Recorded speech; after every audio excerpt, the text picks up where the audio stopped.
tôi tai khlam đôi cái thà mền đôi mình nhom chẳng khơi quạt miệt tôi là ẩn chẳng hình tay vậy bị thà ca nghe quên ca nghe thôn sát thừa ban tặng sầm rạp bong ôn nơi khang spring vai phía trán phải chị ai score mình nhom mày đa xa tại quạt nơi tin ấy cứ quạt lụa ca nắng chật một hay 30 năm mày hai bị môn á cứ quạt miên lụa tập ca phần ta là quạt miên tăng pi cái tịch chơi chị ai cô chị ai pê đầm bay dương vô tại đặt ca dương ở về lụt lo lọ chẳng hai bữa sinh chị bong ôn miên đầm rơi ca anh chẳng á bong ôn ai tận nẹt tận nón tại quạt bàn hai nick cứ chia Facebook account bỏ quan sầm rạp ca lụa ca bỏ quạt nít đá cứ riêngรอថ្ងៃច័ន្ទដល់សុក្រគឺគាត់នៅលក់នឹងផ្ទះធម្មតាហើយសម្រាប់ថ្ងៃសៅរ៍ថ្ងៃអាទិត្យគឺគាត់លក់នឹងផ្សារសម្រាប់ការលក់នឹងផ្សារនឹងដែរថ្ងៃសៅរ៍គឺគាត់លក់នៅ Leverton ហើយនឹងថ្ងៃអាទិត្យគាត់លក់នៅ Bentley អញ្ចឹងបងប្អូនណាដែលអាសាទៅផ្សារហ្នឹងគឺដឹងឲ្យបានឃើញគាត់ដែរហើយខ្ញុំនិយាយពីថាតសាគាត់ហ្មងឡាននឹងអីវ៉ាន់ហ្នឹងគឺគាត់រៀបខ្លួនឯងគាត់បើកខ្លួនឯងហើយមកដល់កន្លែងលក់គឺគាត់រៀបខ្លួនឯងនិយាយរួមទៅខ្ញុំទៅសាគាត់ខ្លាំងមែនទែនហើយមនុស្សគាត់គឺមនុស្សដែលរបៀបហើយសម្អាតហើយអញ្ចឹងការងាររបស់គាត់ចេញមកស្អាតហ្មងសូម្បីតែការរៀបផ្កាហ្នឹងគឺគាត់រៀបទៅតាមលំដាប់រ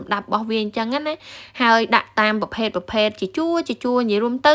មើលឲ្យគឺថាស្អាតតាក់ហើយការដែលខ្ញុំទៅជួយលក់គាត់ហ្នឹងនិយាយទៅឃើញថាតូបគាត់ហ្នឹងលក់ផ្កាគឺថាដាច់ជាងគេតែម្ដងដោយសារតែផ្កាគាត់ច្រើនហើយគាត់រៀបមានរបៀបស្អាតនិយាយទៅមើលទៅដោយសារតែប្រជាជននៅម្នាក់គឺគេចូលចិត្តទិញផ្កាយកទៅដាំលម្អនៅមុខផ្ទះហើយផ្ទះខ្លះគឺចំណាយលុយរាប់ពាន់ហ្មងដើម្បីទិញផ្កាហ្នឹងយកទៅដាំលម្អក្នុងផ្ទះណា